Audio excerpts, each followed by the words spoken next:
في الفيديو ده هنشوف ايه الحاجات اللي عندنا هنا وهنستخدمها ازاي. اول حاجة عندنا ان انا ممكن اغير الكفر والصورة بتاعتي. لو جيت هنا ودوست كده على دي وبعد كده حطيت اي صورة وبعدين اقول له سيف، هيغير لي الايه الكفر بتاعي. طيب الصورة بتاعتي عشان اغيرها هدخل على البروفايل واقول له edit your account، وبعدين هاجي هنا واقول له upload وارفع الصورة من عندي. في نفس الوقت من هنا اقدر ان انا اغير الاسم، الايميل، طريقة الدفع، يعني انتوا هتدفعوا لي الفلوس ازاي، واقول له save changes فالتغييرات هتتم. يبقى ده من البروفايل. ولو عايز اغير الباسورد باجي من هنا واقول له change your password واحط الباسورد الحالية وبعد كده اكتب الباسورد الجديدة واكتبها مرة تانية هنا واقول له save changes. يبقى من هنا بحط او بغير بياناتي الاساسية او اقدر ان انا اغير الباسورد بتاعي.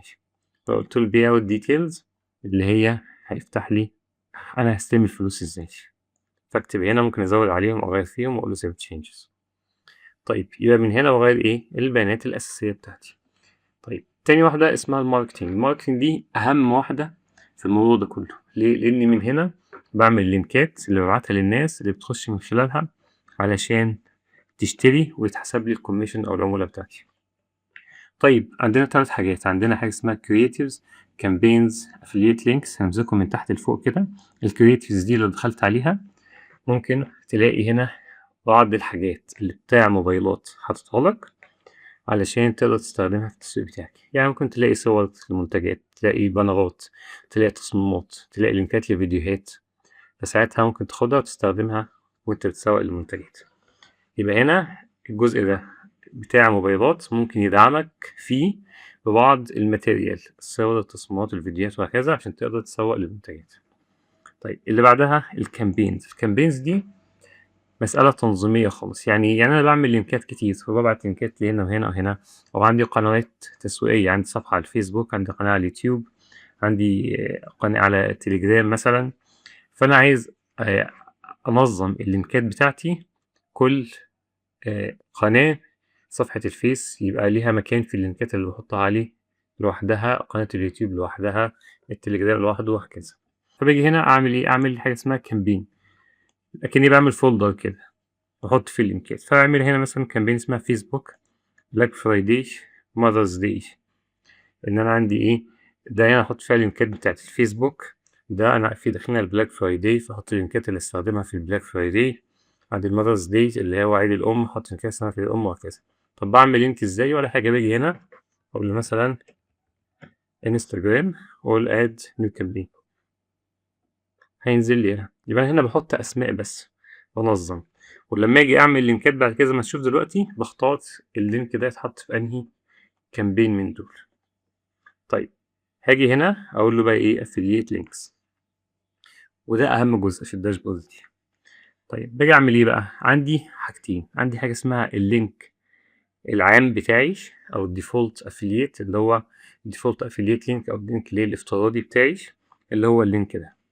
زي انت ملاحظ كده هتلاقي بتاع موبايلات وبعد كده هتلاقي فيه اسمك هنا او اليوزر نيم بتاعك. اللينك ده لو اخدته كده كوبي وبعته لحد والحد ده أخده ودخل بيه على بتاع موبايلات، لو دخل من خلاله على بتاع موبايلات دلوقتي هو كده بيتصفح من خلالي. أي منتج هيشتريه هيتحسب لي الكوميشن بتاعه.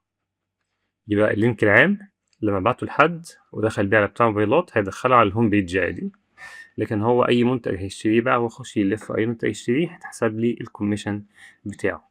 طيب لو أنا عايزه بقى مش يخش على الهوم بيج، لأ أنا عايزه يخش على منتج معين، صفحة منتج معين. يعني واحد صاحبي قال لي أنا عايز أشتري تليفون معين أو كده، فأنا عايز أبعت له لينك التليفون ده بحيث يخش يشتري على طول.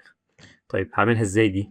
ولا حاجة، هاجي هنا الأول أخش أنا على الويب سايت بتاع موبايلات واختار التليفون بتاعي. إحنا نخش مثلا على الأيفون وليكن مثلا هو التليفون ده اللي هو إيه عايزه، فهفتح صفحة التليفون ده أدخل عليها وبعد كده هجيب اللينك اللي فوق ده بتاع الصفحة دي واخده كوبي واروح على الداشبورد بتاعتي، ادخل على الافيليت ماركتنج افيليت لينكس، واجي هنا اقوم جاي اعمل ايه، حاطط الصفحة اللي انا خدتها كوبي، اللينك اللي خدته كوبي احطه هنا.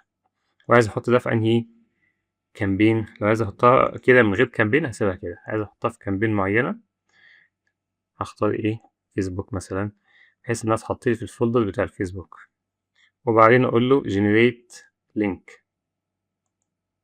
لما قلت له generate link هعمل ايه، طلع لي اللينك الطويل اللي انت شايفه تحت ده. يبقى انا حطيت اللينك هنا وقلت له generate link، فطلع لي اللينك الطويل ده، هو ده اللي هاخده كده وابعته لصاحبي.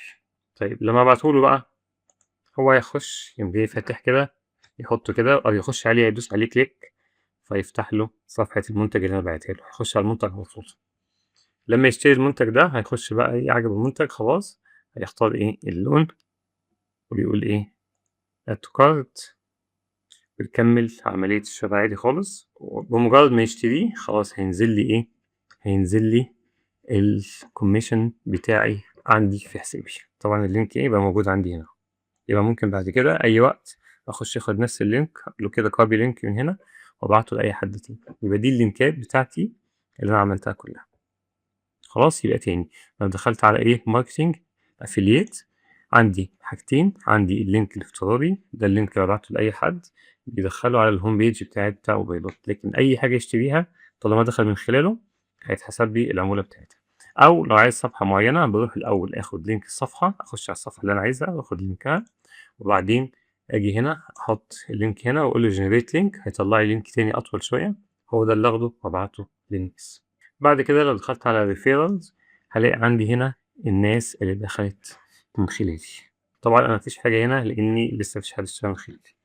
لو دخلت على payments هيبان لي هنا مكاسبي بقى total payment amount وال total number of payments. يعني ايه، يعني هنا هلاقي الفلوس وهنا هلاقي عندي كام كوميشن خدته. يعني مثلا انا خدت 5 كوميشن، 5 مرات بعت 5 منتجات، خدت 5 مرات اللي مكتوب هنا 5، ودول الكوميشن اللي خدته في مبلغ معين هلاقي المبلغ مكتوب هنا. ولو سحبت انا من الفلوس بتاعتي دي هلاقي مسحوباتي باينة في الايه، في الجزء اللي تحت ده. بعد كده عندي هنا الريبورتس اللي هي شوية تقارير. لو دخلت على الريبورتس هلاقي عندي تقارير بقى اللي هو ايه، توتال مسحوباتي، عندي في كام كليك جم من خلال لينكاتي، انا عندي اتنين دخلوا على الويب سايت من خلال لينكاتي. هنا الاتشيفمنتس، هنا لو انا ايه، انا بيجنر دلوقتي، لو انا حققت تارجت ونقلت من رانك اللي هو البيجنر للرانك اللي اعلى منه، رانك اعلى منه، هلاقي عندي هنا ايه الاتشيفمنتس، ان انا يوم كذا 7 مارس 26 كنت بيجنر، بعد كده يوم كذا بقيت بروفيشنال مثلا، يوم كذا بقيت ايه ادفانسد، بقيت اكسبرت، وهكذا. يبقى كل ما اعلى في الرانكس هلاقي عندي ايه الهيستوري بتاعتي هنا، او ايه التاريخ بتاع آه حركتي، يعني من الرانك القليل للرانك الأعلى. لو دخلت على الترافيك لوج هلاقي عندي برضه إيه بعض الحاجات، التوتال نمبر اوف كليكس، الكليكات اللي جت من خلال لينكاتي، الكونفرجنز يعني الناس اللي اشترت بالفعل. بعد كده عندي حاجة اسمها السكسس ريت اللي هو إيه زي هنا عدد وهنا عندي إيه نسبة. سكسس ريت يعني إيه بتزيد بقى، اللي هو الكونفرجن ريت، كل ما عدد ما نسبة الناس اللي بتخش تشتري فالسكسس ريت ده بيعلى.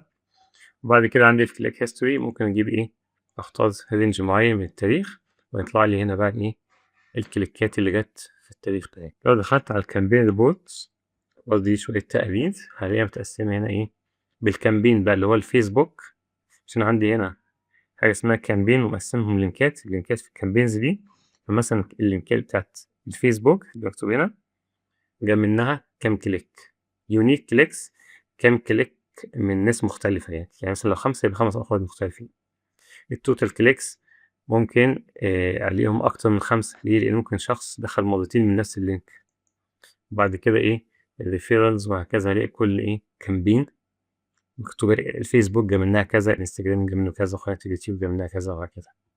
بعد كده عندي حاجة اسمها ريفيرالز هيستوري، لو دخلت عليها هلاقيها جايب لي برضه ليه الهيستوري بتاع الريفيرالز بتوع الناس اللي دخلوا من خلال لينكاتي، هلاقي إيه في تقرير هنا عنهم.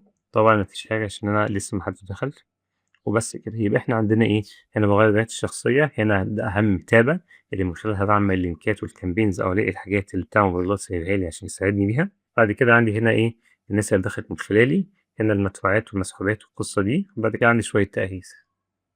بس كده، وبكده يبقى عرفت إزاي تستخدم إيه الdashboard بتاعتك، وزي ما قُلنا أهم واحدة فيهم إيه الaffiliate links دي، عشان من خلالها باعمل إيه باgenerate الlink بتاعي، باعمل الlink بتاعي اللي هابعته للناس، سواء الlink الdefault اللي هو الافتراضي أو link صفحة معينة أنا عايز يخش عليها على طول.